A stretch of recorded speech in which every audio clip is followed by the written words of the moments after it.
Hello everyone. Today, we're tackling a common challenge in Spring Boot, validating enum values. Enums bring clarity and type safety to our code. But what happens when an API receives an invalid enum value? We'll explore how to handle such situations gracefully and ensure our applications are robust. First, let's understand the problem.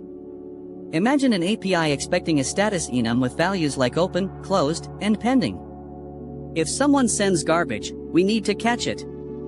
Standard Spring validation doesn't automatically handle enum validation. So, we need a custom solution. One approach involves using a custom validator. We can create an annotation, say at validenum, and a corresponding validator class. This validator would check if the received string value exists within the specified enum. We can implement the ConstraintValidator interface. This interface forces us to define isValid method. Inside isValid, we'll iterate through the enum constants and compare them against the input value. If a match is found, the value is valid. Otherwise, it's invalid.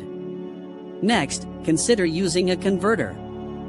Spring's converter interface can transform a string input into an enum. This is particularly useful for request parameters or path variables. We can create a custom converter that attempts to parse the string into the enum. If the conversion fails, for example, due to an invalid value, we can throw an exception.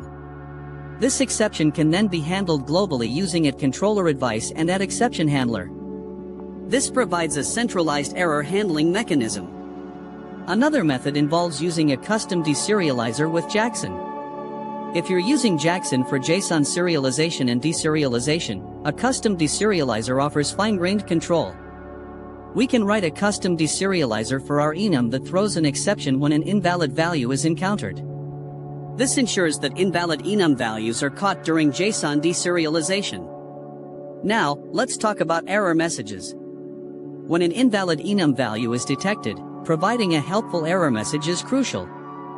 The message should clearly indicate which enum is expected and list the valid values.